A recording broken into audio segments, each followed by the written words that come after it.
Assalamualaikum warahmatullahi wabarakatuh. Perkenalkan, nama saya Ahmad Jalani. Saya dari kelas 10 11. Saya akan menceritakan cerita karangan saya yang berjudul Dewa Kematian. Yagami adalah seorang mahasiswa hukum yang cukup pintar. Yagami mempunyai keluarga yang menyayanginya serta pacar yang cantik yang bernama Shiori.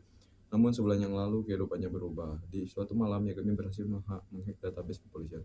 Yagami penasaran ingin mencari tahu apakah para kriminal menerima hukum yang setimpal.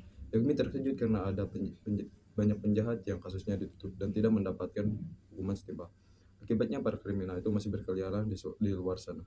Untuk membuktikan temuannya ini, Yagami membuntuti salah seorang kriminal yang tidak dihukum karena kasusnya ditutup yang bernama Takuo. Di dalam bar, Yagami sangat marah ketika mendengar Takuo menganggap kejahatannya sebagai suatu yang remeh.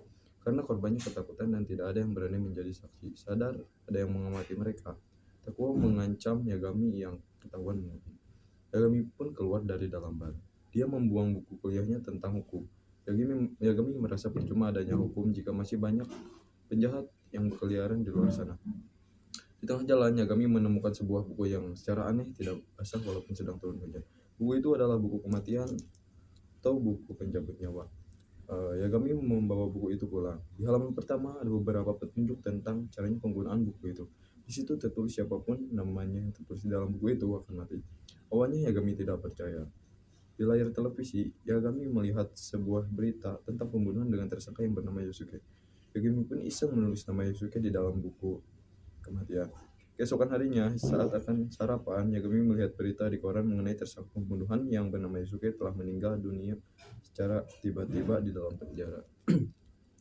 Yagami pun kaget, ternyata buku itu benar-benar bukan sembarangan buku.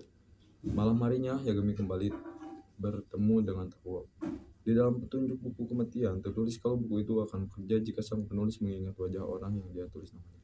Jika ada orang yang memiliki nama yang sama dan sang penulis tidak bermaksud membunuh orang itu, maka orang lain itu tidak akan terpengaruh. Untuk itulah Yagami menatap Takuo dengan penuh kebencian. Yagami pun menulis nama Takuo. Orang yang ditulis namanya di dalam buku kematian akan mati dalam waktu 40 detik. Jika cara kematiannya tidak dijelaskan, maka orang itu akan mati karena serangan jantung. Tepat 40 detik kemudian, secara tiba-tiba Takuo mati karena serangan jantung. Setelah kejadian itu, Yagami bertemu dengan sosok makhluk mengerikan. Itu adalah dewa kematian yang bernama Ryuk. Ryuk mengatakan kalau dialah yang telah menjatuhkan buku kematian. Ryuk tidak akan mengambil kembali buku itu karena penemunya adalah pemilik. Semua terserah kepada Yagami. Jika Yagami tidak menginginkan buku itu, maka Yagami bisa menyerahkan pada orang lain, dan Ryuk akan menghapus ingatan Yagami terhadap buku kematian. Yagami mencoba meraih tangan Ryuk, namun ternyata Ryuk adalah makhluk tak kasat mata. Ryuk berkata hanya orang yang menyentuh buku kematian yang bisa melihatnya. Seiring berjalannya waktu, kasus kematian misterius para penjahat semakin meningkat. Kematian misterius ini tidak hanya terjadi di Tokyo saja, bahkan di seluruh dunia. Kebanyakan dari mereka meninggal karena serangan jantung, padahal riwayat mereka baik-baik saja.